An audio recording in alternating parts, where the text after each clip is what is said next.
Udjenza u Karim, għax il-fader semma nies li jiġu jitilqu ftit Karim u għamil Ghana ġi Malta 13 sena ilu u mar joqgħod ħażebbuċ. Darba qed ngħid l-istorja tiegħu bil-permess tiegħu, kien mixi fi triq ħażebbuċ, kien għaddejjem qudiem il-każin, kien hemm raġel Malti raħ għallu jidħol kafe magħna. Minn dakinhar sar ħbieb u sallum għadu ħbieb ma' ħafna Maltin, ikellem il-kulħadd għandna ritratti tiegħu fil-festa ta' San Filip, jiġifieri jiena kultant ngħid il-problema mhux li hu prova jġibna bħalu, aħna ġibnieh wisq bħalna. U Karim, żewġ kummenti. Inti sejjer tajjeb li għandek ħafna ħbieb. ħafna. Tossok integrajt. ħafna iva. U rridirrit nistaqsik, nar il-ħadd li għadda x'meta ltqajt miegħek staqsejtek, nar il-ħadd li għadda. Fejn kont inti?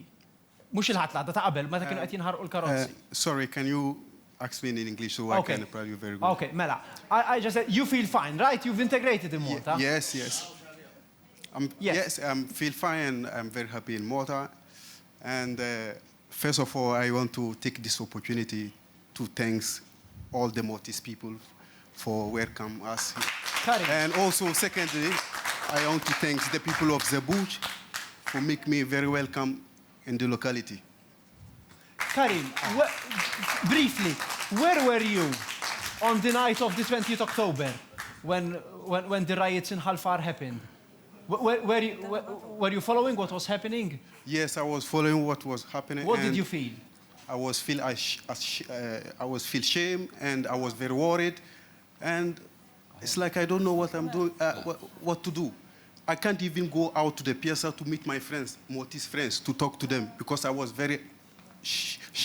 You were ashamed. I was ashamed, and I was afraid when I looked to the Facebook comments.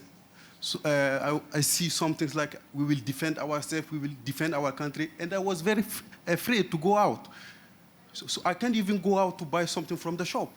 But after, when the Prime Minister made the speech, when I heard the message, from that time, I became good. And I feel that I can go out to do everything, and I was very, very happy. And I want to take this opportunity to thank the Prime Minister for his message, because that message gave me very courage to go out to meet friends and to talk with everyone. Final question, very briefly. You suggested that you and other immigrants who have integrated well in society, you suggest that you would be willing to go and talk to the immigrants who are still in detention to help them go through this time. Yes, I am ready to do that. I am ready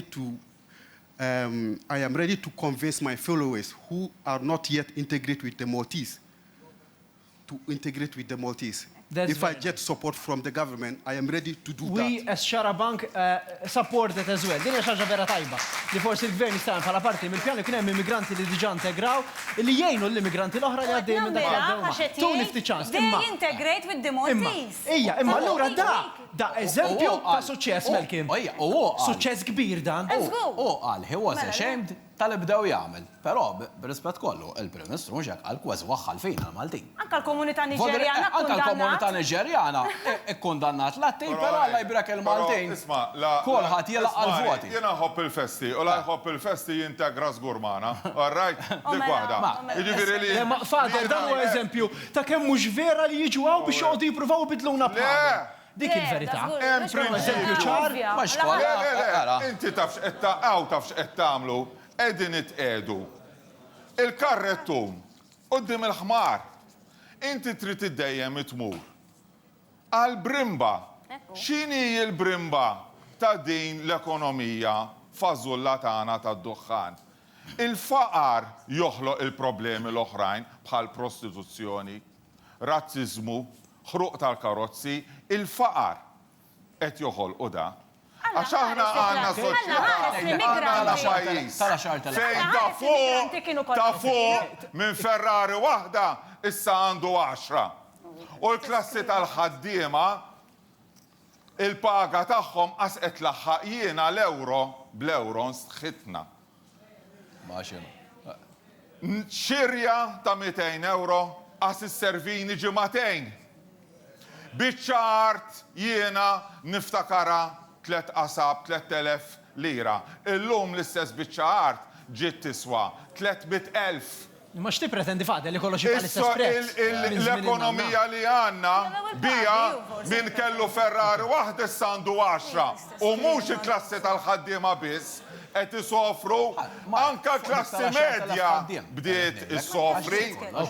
U minħabba il-reba għal-flus qed inġibu dawn il-ħafna minn kull rieħ tad-dinja, Bangladesh, Pakistan, minn kullum kienet inġibuhom biex il-Bażużlu jibni baħar iċ-ċaq kollu sa Pembroke mill-ar mit-triq sa xatt u jsemmija Acapulco City.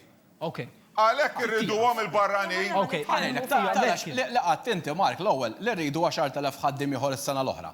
Jien għandi problema, u ħanejt għala, jien kont programm ukoll ma' CEO tal-Jobs Plus.